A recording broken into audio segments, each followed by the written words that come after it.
Hi there. Good morning, good afternoon, good evening, whatever time it is. As always, happy whatever day it is. Welcome to Left Side of the Aisle. And me, I'm your host. My name's Larry Erickson. And for nearly a half an hour, I'm going to be talking about a couple of things I think are worthy of your attention. If you have reactions to the show, email them to me directly. This is my personal email, whoviating, WHOVIATING at AOL.com. Or if you didn't catch that, as I never expect you will, go to my website, Lotus Surviving a Dark Time. The URL will be here a couple of times during the show. You can get the email address from there, or you can leave a comment there if you'd rather. If you do send me email, please, two things. One, include something in the subject line to make it clear that this is not spam, it's about the show. And two, be a little patient about getting an answer because I stink at answering email. So with that, let's get to it. I'm going to start, as I always like to when the opportunity arises, with some bits of good news. We're going to start with the fact that yet another investigation, this one by the Office of Missouri Attorney General Chris Koster, has determined that Planned Parenthood, the Planned Parenthood clinics in Missouri, did not mishandle fetal tissue or engage in any unlawful activity. The investigation, of course, was sparked by that series of infamous and lying and now widely debunked videos alleging that Planned Parenthood illegally sold fetal tissue. And like the other investigations which have been concluded so far, this one found nothing wrong. But officials in other states are still conducting investigations, which only serves to prove the point that this never was about abortion. It never was.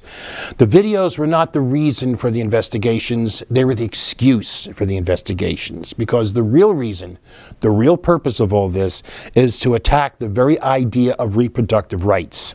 The very idea of women as independent, autonomous beings in charge of their own sexuality and their own reproductive choices. The way you can tell that is because Planned Parenthood is the very symbol of that kind of freedom of choice, and the attacks on it are not limited to abortion, but go far beyond to things that have nothing to do with it, that seek to undermine the entire organization.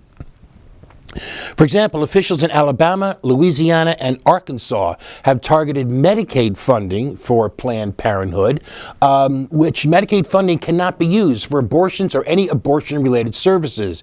Instead, it's used to cover things like cancer screenings, pap smears, birth control advice, and so on.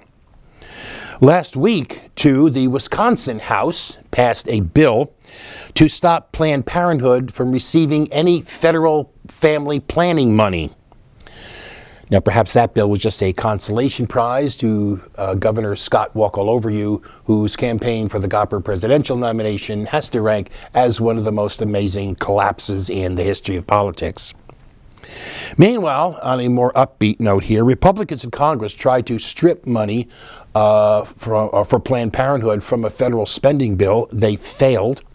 And it appears now that the effort to try to shut down the government over funding for Planned Parenthood, that effort's withering. This comes at a time, by the way, when a new Quinnipiac University poll says that American voters are opposed to cutting off funding for Planned Parenthood by a margin of 52 to 41. Now, another bit of good news. This is one of those all too rare instances that actually put some limits on the powers of police.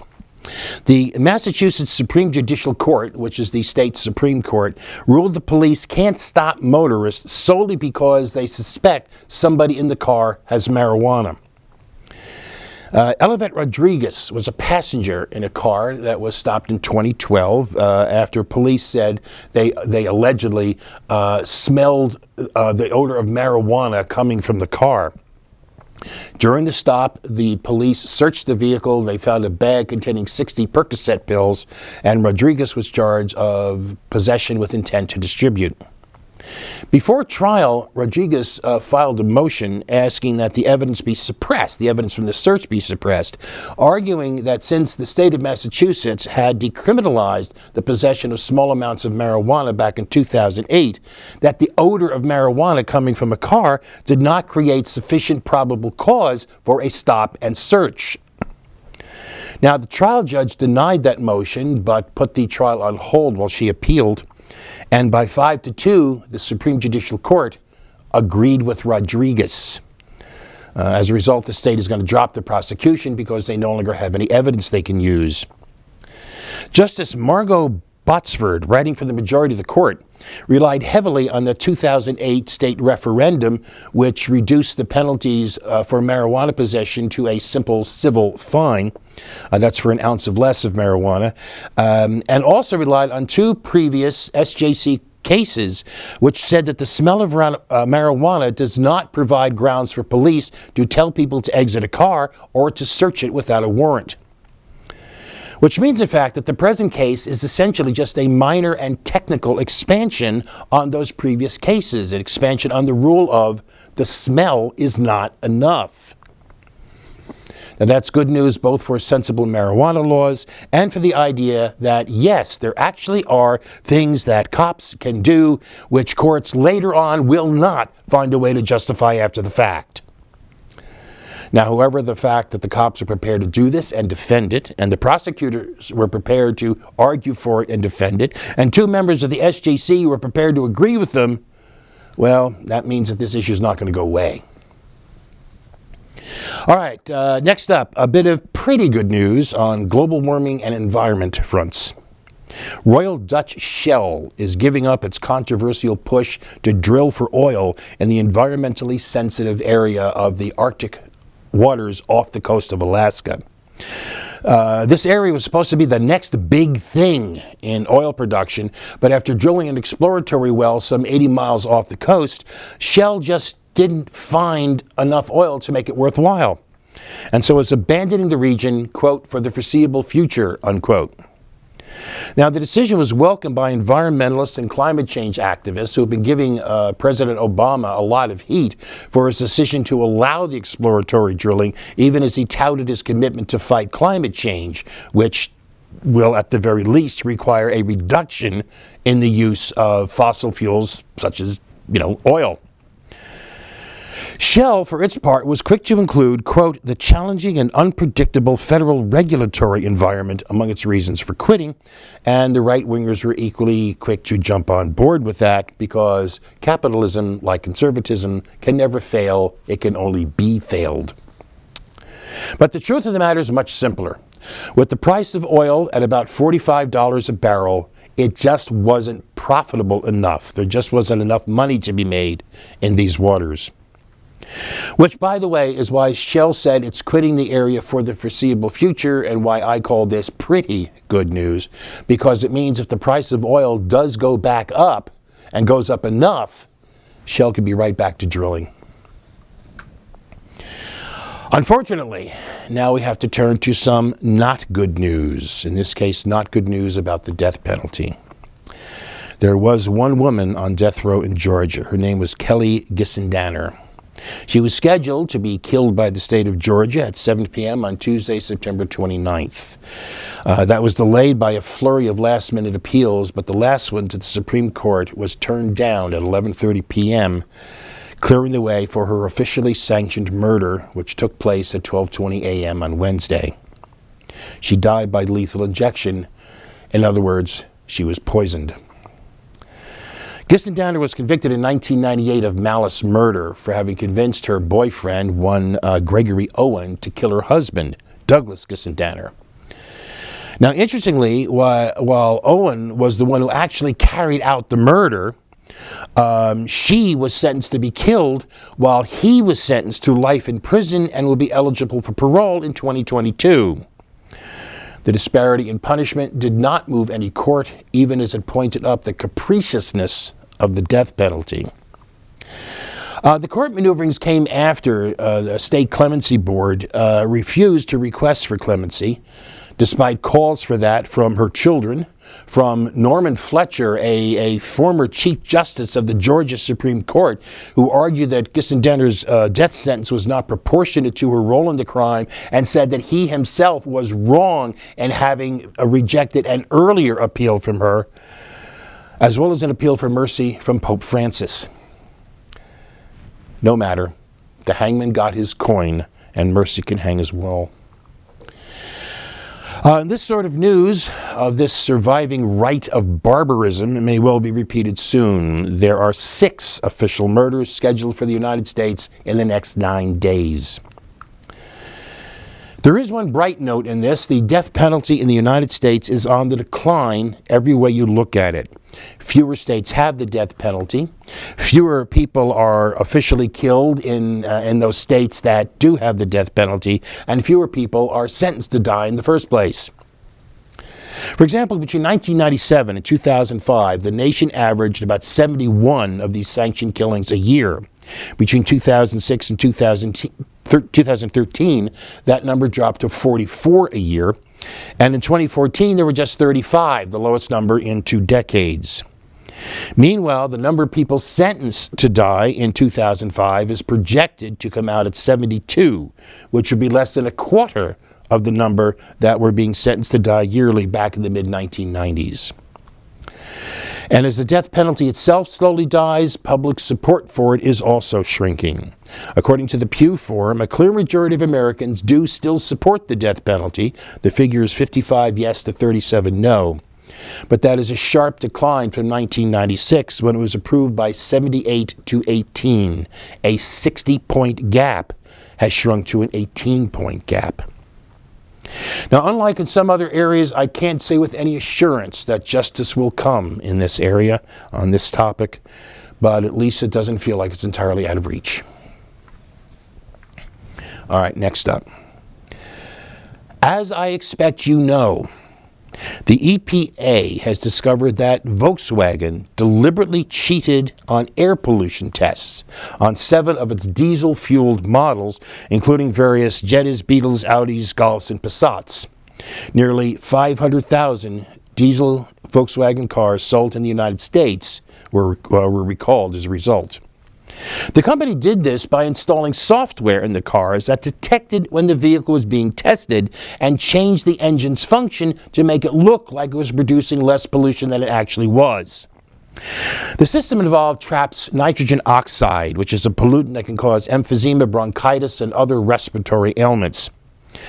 This system is supposed to be on all the time.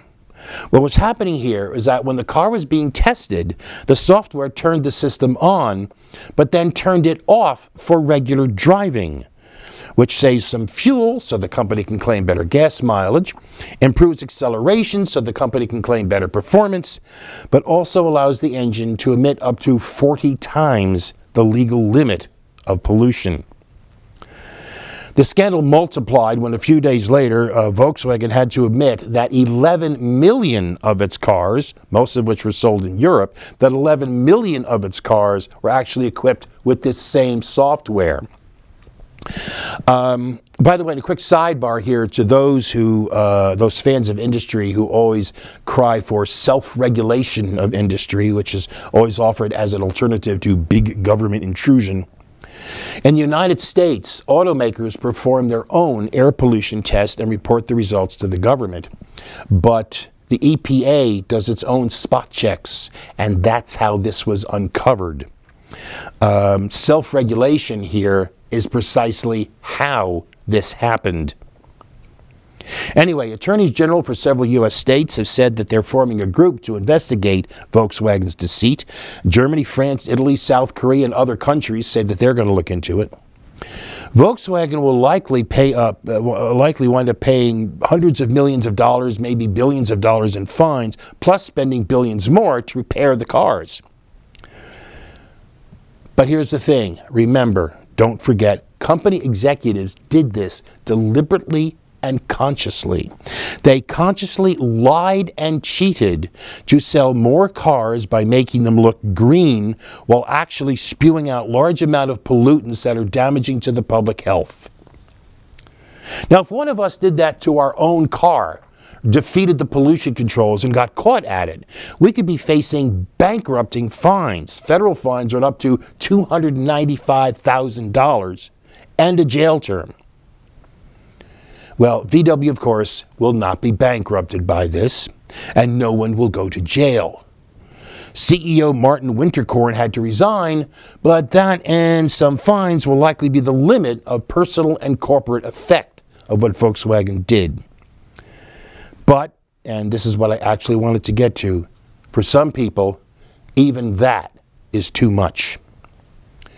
The right wing wants to blame the whole thing not on Volkswagen, but on, get this, the existence of air pollution controls. Because apparently, if we didn't have air pollution regulations, we'd have no problem with air pollution. Or something. For example, the Wall Street Journal editorialized that devices installed in cars to defeat pollution controls serve a functional purpose of increasing mileage and performance rather than apparently serving the illegal function of defeating pollution controls.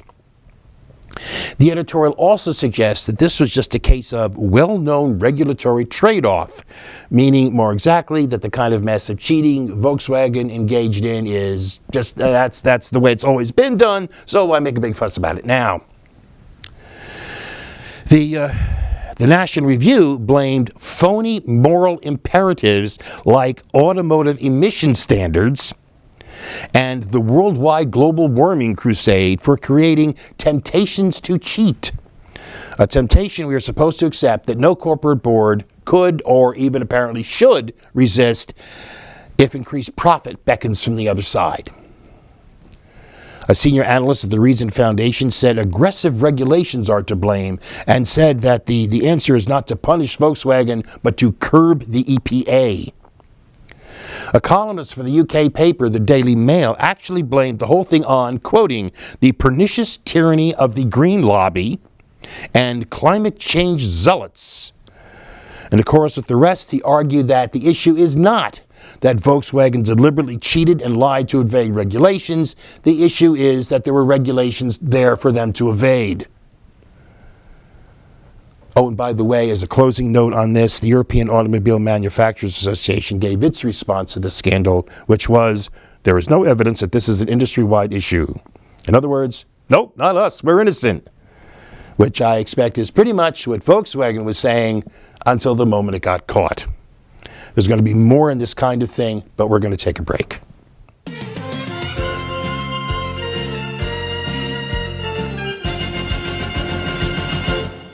And we're back. I think it's the case of Volkswagen here actually just serves as an illustration of how much, and more importantly, why our economy is so distorted, so twisted, so screwed up, so unserviceable for the vast majority of us. It's the baseline concept. The problem is the baseline concept that profit, that the search for profit, the drive for profit, the thirst for profit, not only rules everything, it overrules everything, and is actually justification for overruling everything from law to regulation to decency to our collective future. Consider some big news of late, the case of Martin Shkreli, a smirking little prig of a man who made himself notorious by buying the rights to a medication called pyrimethamine, which is sold under the trade name of Daraprim. Now, Daraprim is used to treat toxoplasmosis, which is a parasitic disease.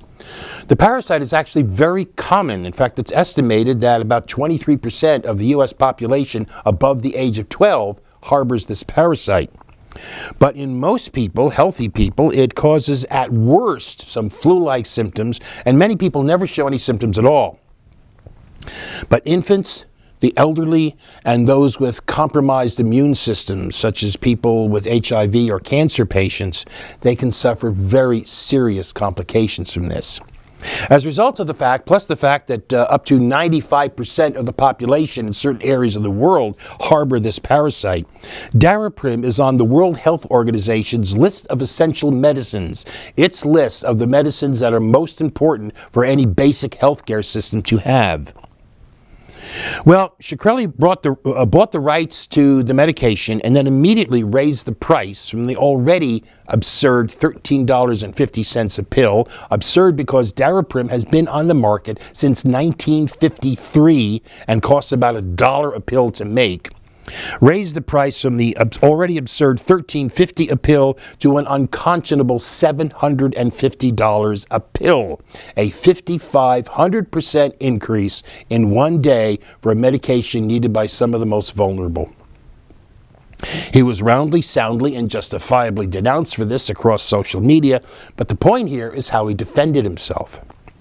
He told CBS News that, and I'm quoting, "There's no doubt I'm a capitalist. I'm trying to create a big drug company, a successful drug company, a profitable drug company." He bizarrely claimed the price increase was actually altruistic and would benefit patients, which sounded as wacko in the original as it does here, but he'd already given the game away. He said it himself. He's a capitalist. It's all about the money. It's all about the profit.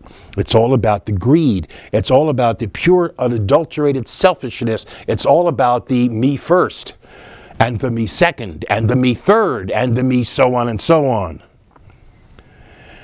Which in its own perverted way makes a sort of sense, because Shkreli initially made his money as a hedge fund manager, one of that supercilious tribe of economic mutants who make fortunes by shifting around other people's money while creating absolutely nothing of value and intensifying and accelerating the increasing concentration of wealth and power in the country. Which again is the point. It is perverted. Because Shkreli really expected that saying, "I'm a capitalist," freed him from all requirements of decency. And what's more, that his interviewer would accept it in that same way, that profit makes it all good. This is the way they think. This is the way the corporate elite, the 1%, the economic powers of our nation, the masters of the universe, however you care to describe them, this is how they think. They hold that profit is not only its own reward, it's its own justification, and that everything else, including ethics and the law, has to fall before it. And yes, that distorts our economy and our society. The pursuit of profit is the baseline cause of economic inequality. It is the baseline cause of poverty. It is the baseline cause of unemployment. It is the baseline cause of homelessness. It is the baseline cause of hunger. The pursuit of profit does not allow for the common good. It does not allow for the advancement or the benefit of the society as a whole, the community as a whole. It does not allow for a famous quote, it does not allow for the needs of the many outweigh the needs of the few or the one. In fact, the pursuit of profit declares exactly the opposite. And it's not even the needs, but the desires of the one outweigh the needs of all the rest. Just consider one example. The Wall Street Journal has reported on a severe shortage of mid-tier apartments, meaning apartments with a rental cost range aimed at the working class. This shortage has driven up rents for lower and middle income earners with a market segment average nationwide of about $845 a month, which is a daunting amount even for many of today's full-timers, much less part-timers. The reason for this is simple. It costs about as much to develop a luxury apartment complex for the rich and well-to-do as it does to build one for low and moderate income people. But the rental income on the luxury apartments obviously is going to be much higher, with rents on those averaging across the country at about $1,700 a month, more than double that for people further down the economic scale. As a result, since 2002, the number of cheaper apartments has actually shrunk by 1.6%, while the number of luxury units has gone up by 31%. Put all that together with ordinary population growth, and you have more people finding fewer apartments with escalating rents, which fewer and fewer can afford, to the point where affording any kind of housing becomes out of reach for them. Which in turn leads to the estimate contained in HUD's annual homelessness assessment report that there are close to 580,000 Americans homeless on any given night. And the estimate from the Urban League that some 2.3 million Americans are homeless at least one night at some point during the year.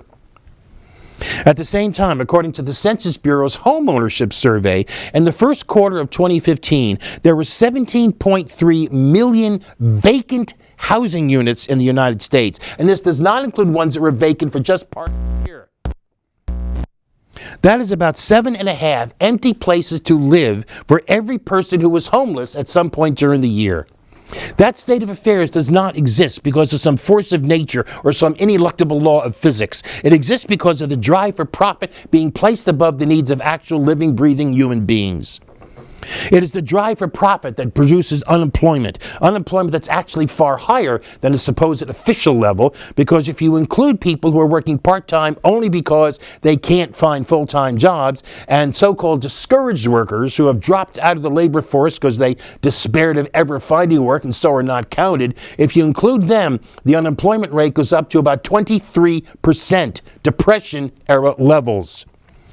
And that's because employers, corporations, they see employees as a cost, as something to be minimized. We hear it all the time. Businesses create jobs. No, they don't. They incur labor costs in the pursuit of profit.